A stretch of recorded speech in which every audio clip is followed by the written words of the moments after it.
Sometimes the hardest truths are those we have to tell ourselves. It is hard to tell ourselves the truth about our failures, our fragilities, our uncertainties. It is hard to tell ourselves that maybe we haven't done the best that we can. It is hard to tell ourselves the truth of our emotions, that maybe what we feel is hurt rather than anger. That maybe it is time to close the chapter of a relationship and walk away. And yet when we do, we are the better off for it.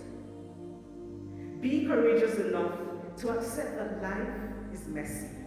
Your life will not always perfectly match your ideology. Sometimes even your choices will not align with your ideology. Don't justify and rationalize it. Acknowledge it. Because it is in trying to justify that we get into that twisted, dark, unending tunnel of lies from which it is sometimes impossible to re-emerge whole. Be courageous enough to say, I don't know. And it takes courage to admit to the truth of what you do not know. Sometimes telling the truth will be an act of courage. Be courageous. Never set out to provoke for the sake of provoking, but never silence yourself out of fear that the truth you speak might provoke. Be courageous. People can be remarkably resistant to the facts that they do not like, but don't let that silence you from speaking the truth. Be courageous. Be courageous enough to acknowledge that even if there is no value in the position of the other side, there is value in knowing what that position is.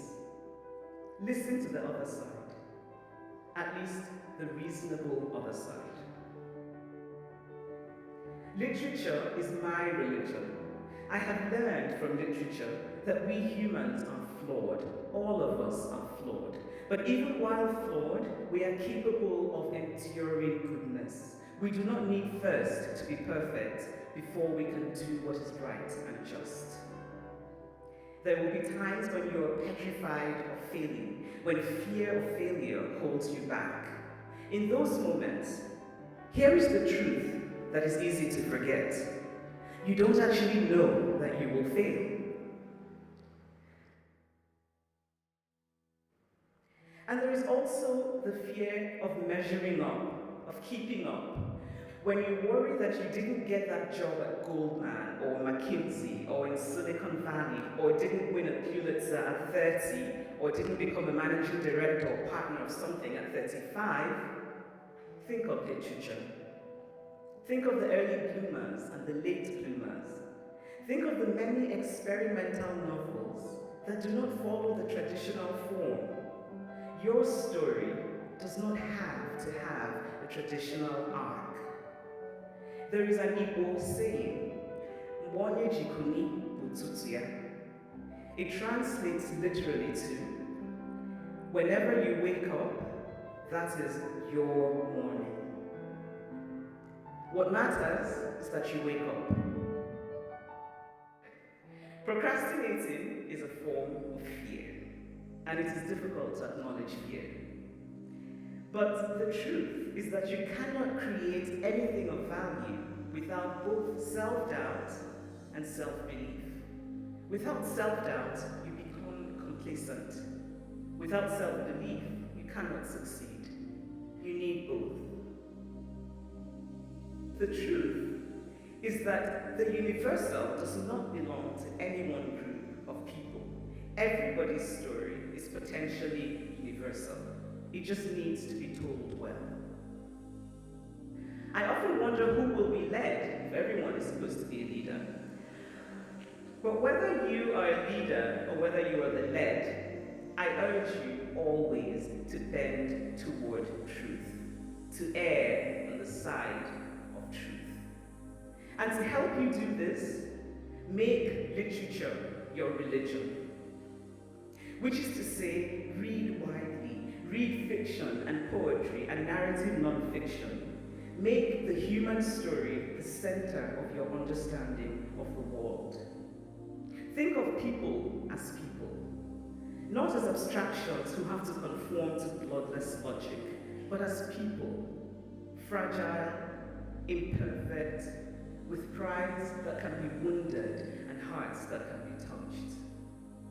Some of you here today, like me, know what you love, and some of you don't.